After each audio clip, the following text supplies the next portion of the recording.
Labas. Labas.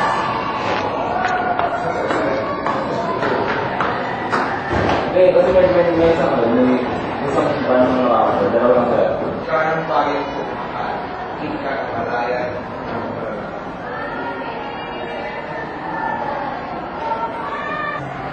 Hindi mo naman yun? Oo. Wala. Wala ko gusto yun.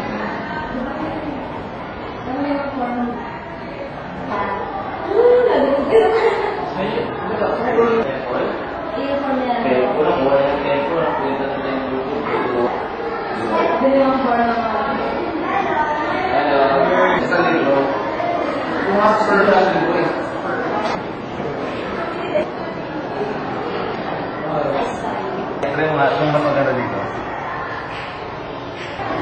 Punta sa Sige na. room tour natin. Kapag Filipino room. Room sa Filipino room. Sa English at English.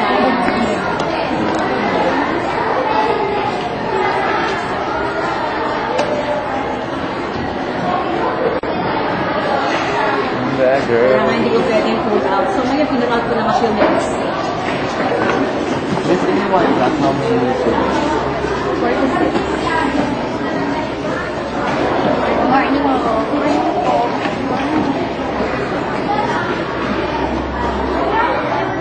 Yesterday lang sila. Yes, ano ba yan? Isang araw yun, Monday yun.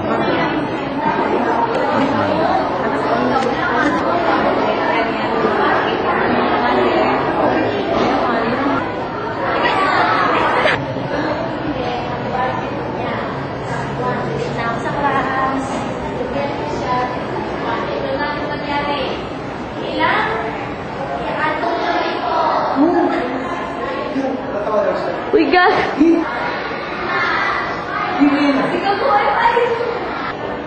go.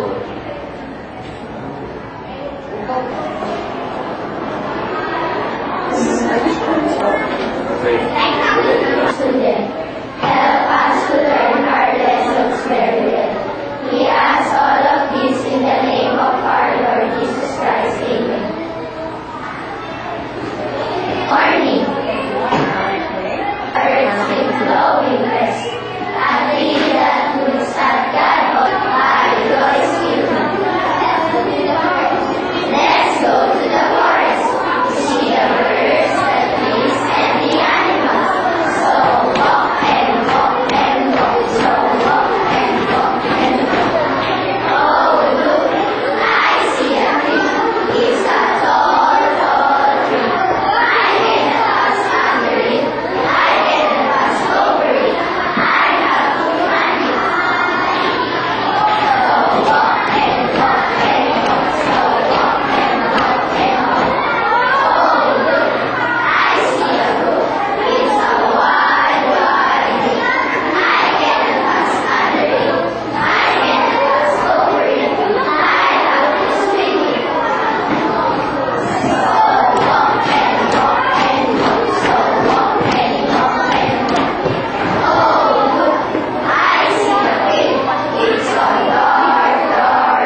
rendezvous. Where do you think is that rendezvous? Alright, in the social hall. Okay, we are having our meeting at the social hall. So that is our rendezvous for meetings. Okay, another We're going to the rendezvous. rendezvous at the Lincoln Park. Okay, another one. Anybody would like to use the present sentence? Okay. At their rendezvous. Okay, where is your favorite rendezvous? What is your favorite rendezvous? At their or in our park? Now, where do lovers usually meet? In the park. In the church? In the church, section 1? You have to see in the church as your rendezvous? For lovers? Okay, that's enough now. So again, what is our word for today? Rendezvous. Okay, I'm very excited. Okay, that's enough. Along the way, Along the way, train. I'll continue. What do you think they will do next? Okay, Arlen? they were down because They met. they met their classmates. Alright, they were lucky because they met their classmates with this one. This is extemporaneous, it's not practiced. Okay, let us have the book. Okay, Danella. Then it stopped raining. Continue with their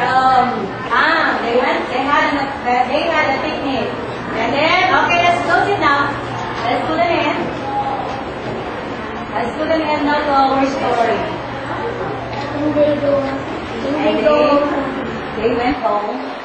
Alright, and they went home happy. Everybody say wonderful.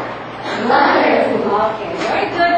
So I like the story that you created for today. Alright, are you ready for your next lesson? Yes.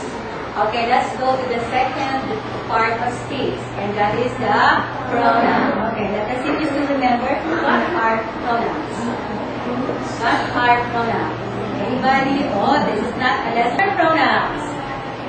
Let me say it again. Pronouns. Which one? Yeah.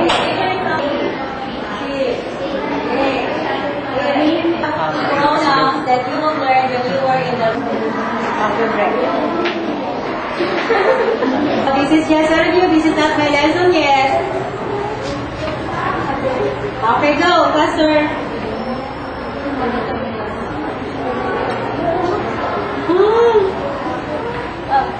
You see, I told you I got. This is not for review. This is a new lesson for you. Oh, the bread. Gather the bread. Wait.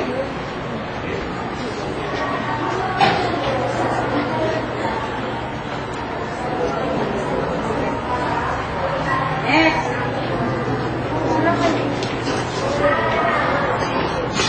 Oh, you're changing your mind.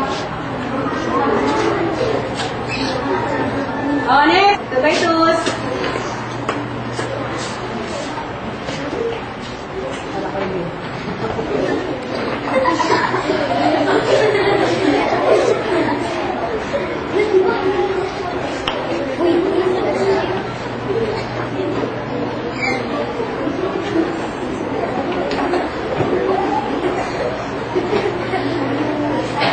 Okay, and some more slips of paper. Yes, Mama, would you like to sit down and be my guest? Perhaps, or maybe you know this. Okay, let us check if your